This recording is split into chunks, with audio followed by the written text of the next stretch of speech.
812 scripts de tests étranges. En entendant la question de Wanak, Lumian, qui était déjà un peu irrité d'avoir vu son étude interrompue, éclata de rire. Pouvez-vous les trouver? Non, a admis franchement Wanak. Contrairement à Lumian et Wanak, qui avaient des résidences fixes, Guzian et Médicis se déplaçaient en secret, ce qui rendait difficile la localisation exacte de leurs emplacements. Wanak a poursuivi. Mais je peux m'utiliser comme appât pour les attirer. Les attirer? De quel genre de voie hunter s'agit-il? Cela ressemble plus au chemin d'un maître de pêche. Lumian se moqua intérieurement de Wanak et de lui-même, se calmant progressivement. Il regarda l'homme aux yeux noirs de fer, au visage ciselé et soupçonné de corruption 0-01 qui avait tenté de le tuer lors de leur première rencontre, et ricana. Appât? Si vous osez vous promener dans les rues de Morora, Albus et Guzian penseraient probablement que c'est un piège et ne bougeraient pas bien sûr, ils pourraient envoyer quelqu'un pour tester si vous bluffez, mais cela ne vous aidera pas à leur tendre une embuscade. Les yeux de Wanak restèrent perçants alors qu'il répondit d'un ton métallique. Je ne les traiterai pas d'imbéciles. Je vais laisser des traces, leur donner des indices, les laisser trouver ma cachette par eux-mêmes. Ils doivent agir dans ces quelques jours. Ils ont hâte que je récupère, sinon ce sera un casse-tête pour eux. Lumian, utilisant le ton d'un chasseur, rit. Confiant, n'est-ce pas? Pourquoi ne pas attendre d'être complètement guéri pour vous venger un par un? Pourquoi prendre le risque maintenant et tendre des pièges, voire choisir de coopérer avec moi? Dans 5 jours, s'ils ne me trouvent pas, ces 2 rats retourneront dans les égouts et se cacheront. Je peux tuer n'importe lequel d'entre eux, mais les retrouver est toujours difficile, a déclaré Wanak, son ton plein d'intentions meurtrières. Lumian ne posa pas plus de questions, réfléchissant à quelques points. Ce personnage le plus dangereux de Morora, qui semble s'être soumis au 0-01 et avoir obtenu des avantages grâce à la corruption, a le pouvoir d'un pseudo-demi-dieu. Son attitude actuelle implique-t-elle que 0-01 n'aime pas l'ange rouge Médicis et l'ordre de la croix de fer et de sang? Ou est-ce que 0-01 résiste à quiconque essaie de le contrôler, comme en témoigne l'hostilité initiale de Wanak à mon égard? Mais dans les circonstances actuelles, il veut d'abord cibler Albus et Guzian et est prêt à coopérer temporairement avec le côté le plus faible? Wanak a une force pseudo-demi-dieu et se trouve dans son territoire natal de Morora, mais il a été grièvement blessé par Albus, Guzian et quelques membres de l'ordre de la croix de fer et de sang, le forçant à fuir. Albus n'est en effet pas simple, et Guzian doit être redoutable aussi. C'était bien de ne pas tout faire pour leur tendre une embuscade plus tôt. 0-01 a un certain lien avec ce monde miroir spécial, permettant à Wanak de traverser des miroirs.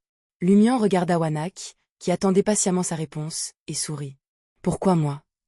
Depuis son arrivée à Morora, il n'avait pas tout mis en œuvre ni utilisé d'objets puissants. Nous sommes le même genre de personnes, a déclaré Wanak, ses yeux noirs de fer étaient froids. Et je sens clairement que tu n'es pas simple. Bien sûr, je ne suis pas simple, avec tant de corruption et tant de choses mélangées. Simple serait étrange. Lumian leva sa main droite, se frottant le menton et demanda.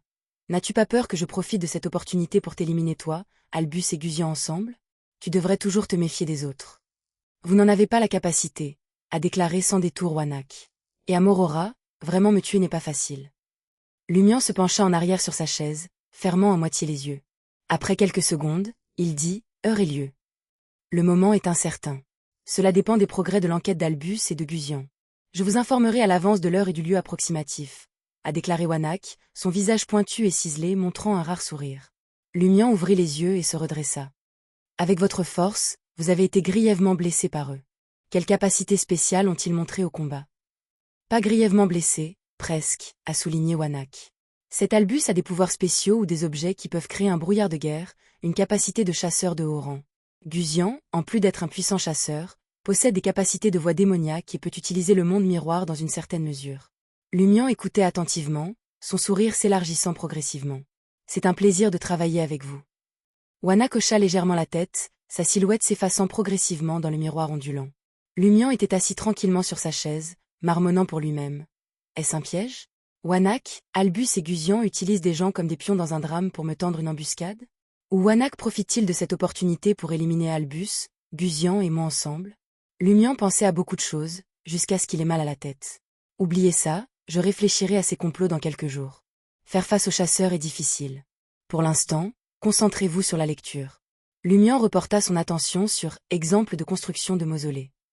Après encore 1 heure, il ferma le livre, satisfait. Après près d'1 semaine d'efforts, il avait enfin terminé le premier lot de livres spécifiés par Eraberg et pouvait passer l'examen à la cathédrale de la connaissance demain. Lumian s'allongea sur son lit et s'endormit. Dans un état brumeux, il a vu une armée. Les soldats étaient vêtus d'une armure noire de fer, marchant à travers une plaine rougeâtre, avec quelque chose dérivant au loin. Sentant le regard de Lumian, ils tournèrent la tête simultanément, les yeux perçants. Lumian vit leur visage. Sous les casques noirs de fer, leur peau était pâle et ratatinée, comme si toute l'humidité et la chair avaient été drainées, s'accrochant étroitement à leur crâne. Des flammes rouges foncées brûlaient dans leurs orbites. Momie. Une armée de morts vivants?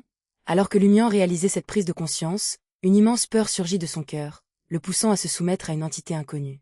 Il a lutté contre ce sentiment, se réveillant enfin. Il ouvrit les yeux pour découvrir que ce n'était qu'un rêve. Dehors, le ciel était sombre, sans aucun signe d'aube. Trop de connaissances sur 0-0,1 pourrait augmenter la corruption. Lumian réfléchit quelques secondes, puis se força à dormir encore un peu jusqu'à 6 heures du matin. Julie n'était pas revenue du jour au lendemain. Après le petit déjeuner, Lumian rangea les livres dans son sac du voyageur et se dirigea directement vers la cathédrale de la connaissance. Héraberg, vêtu d'une robe blanche bordée de cuivre, expliquait les choses à un groupe de nouveaux exilés. Lumian attendit que les nouveaux exilés quittent la cathédrale, puis sourit et présenta les livres à Héraberg. « Votre grâce, j'ai fini de lire ces livres. » « Vous ajoutez « Votre grâce » cette fois » taquina Héraberg avec un sourire, prenant les livres et désignant l'étagère en letton correspondante. « Allez-y et choisissez un papier à faire. » Préparé pour cela, Lumian se dirigea vers l'étagère et choisit un papier au hasard. Alors qu'il cherchait une table et une chaise, il jeta un coup d'œil aux questions sur le papier. Soudain, son regard se figea. La première question était « Avez-vous fait des cauchemars récemment ?» La deuxième question était « Veuillez décrire le contenu du cauchemar en détail. » S'agit-il d'un examen sur des points de connaissance? Cela ne semble pas être le cas, plutôt ces questions de test psychologique qu'Anthony a ramenées de la guilde des psychiatres, pensa Lumian, écrivant ses réponses sur les saillies de la bibliothèque en laiton. Il a répondu honnêtement à tout le document. Terminé. Lumian avait l'impression d'être de retour à Cordu, annonçant à sa sœur qu'il avait terminé son examen. « Laissez-moi voir. » Héraberg tendit la main droite. Après avoir examiné les réponses de Lumian du début à la fin, il hocha légèrement la tête. Vous n'avez pas besoin de lire tous les livres sur ces 3 étagères. Juste ceci et cela. Héraberg montra 8 livres avec un sourire. Terminez-les, et cela suffira. 1. Vous n'avez pas besoin de lire les 3 étagères? Juste ces 8 livres? Lumian fut momentanément perplexe, ne comprenant pas la base du jugement d'Héraberg. Les livres restant sur ces étagères étaient-ils soudainement sans importance? En pensant au contenu du test, Lumian a eu quelques suppositions. Il répondit pensivement à Héraberg.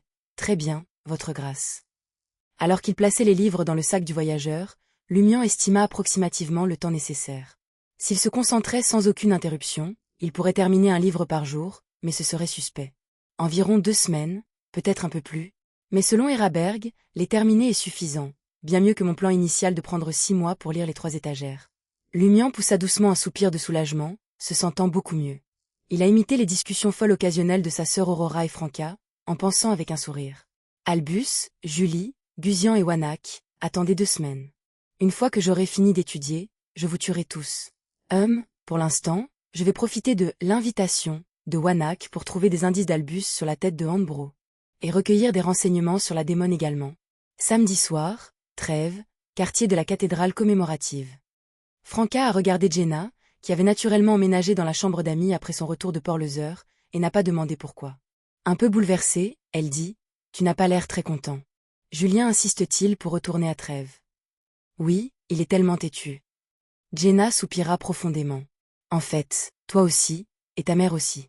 Franca marmonna intérieurement en disant « Ne t'inquiète pas, il reste encore environ 1 mois pour trouver une solution. » Ouais. Jenna jeta un coup d'œil à Franca, qui s'était changé en cape de sorcier.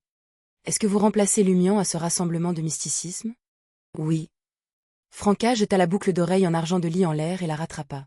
Par rapport à sa réticence et à son anxiété initiale, elle ressentait maintenant plus d'anticipation. C'est assez excitant, n'est-ce pas?